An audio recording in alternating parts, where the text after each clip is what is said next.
19 ঘন্টা ডিউটি করি, আমি মাত্র 4 ঘন্টা ঘুমাই। আমি মালয়েশিয়া থাকি 2 বছর যাবত। আমার 2টি বাচ্চা আছে, একটার বয়স 4 বছর, একটার বয়স 9 বছর। আমার স্ত্রী পরকীয়া করে অন্য একটি ছেলের সাথে চলে গেছে। আমার 5,65,000 টাকা নিয়ে এসে চলে গেছে। আমার শ্বশুরবাড়ি 5টা গরু ছিল। আমার 20 মণ ধান হিজানো ছিল শ্বশুরবাড়ি, সে চাউল সেই বাড়ি। আইস আমার সর্বনাশ করে চলে গেছে। আমি আমার দেশবাসীর কাছে আমি এর বিচার চাই, আমার ছাত্র জনতার কাছে আমি বিচার চাই, যারা দেশের জন্য জীবন দিয়েছে তাদের কাছে আমি বিচার চাই যে আমার মতন কোনো ছেলে, কোনো প্রবাসী, কোনো রেমিটেন্স যোদ্ধা যেন এভাবে আর না হয়।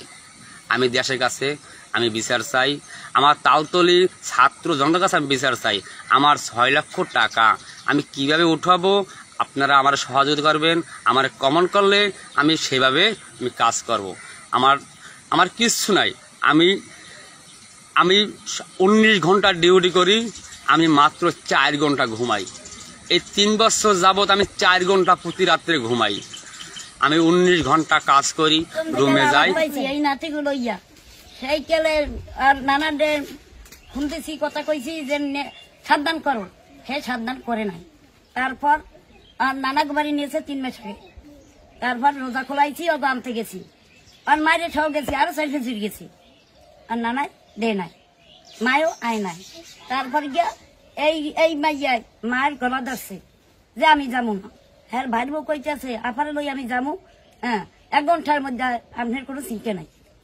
এই মাইয়া লইয়া আমি কোলে লইয়া আমি আইয়ে পড়ছি পর সন্ধ্যার পর কই নাতিরা যখন না আইছে তখন আমি যাইয়া বউ লইয়াই মাঝে ফ লইয়ে যাই, আর নাতিকেও লইয়ে যাই, লইয়ে যাইয়ে দেখি বাড়িতে জিগাই যে তানজিলা কই, নাতি কই, কয় তরমুজ খেতে গেছে নাতি, কয় তো তানজিলা কই, তানজিলা রাখো, কয় যে তানজিলা বাসায় নাই, এ কোথায় গেছে কইতে পারি না। হ্যালে হ্যাগো যদি সহযোগী না চায় তাই কখন দিন যাইতে পারে, এই এর বিচার।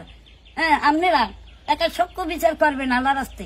এই নাতিকেও মরে দেখিছে চলে গেছে, আরো আগেই আমাকে ধরা পড়ার পর হ্যাঁ আমি হ্যার বাড়িতে হ্যাঁ মাঠে কইছি, একবার হচ্ছে 2-3 বার কইছি।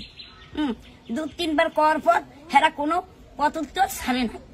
তারপর ওই মোবাইলে কথা কই আমার ফুয়াগো নামে দুর্নাম কয়, সেই এবার আমার দ্বারা বিচার দিয়েছে, পোয়াই কইতেছে বিচার দিয়েছে। এই চাইতে মোবাইল ধরা পড়ে, মোবাইলে যত রেকর্ড আছে সব মোবাইলের মধ্যে টাকা পয়সা পোয়াই বলতেছে দিয়েছে। এই আপনার 5,65,000 টাকা 3টে গরু দিয়েছে, 34 মাস আইছে, মাসে ঋণী দেবে, 1 টাকাও দিতে পারে নাই, সব লইয়ে গেছে। এই এবার 20 মণ ধান ভিজাইয়া হুগাইয়া হেনে থইছে, আর আমি এই নাতিকে লইয়া চাল কিনে তারপর খাইতে আসি। এই ব্যবস্থা আপনারা নিয়ে দেন, আল্লাহ রাস্তায় দয়া করবে। এই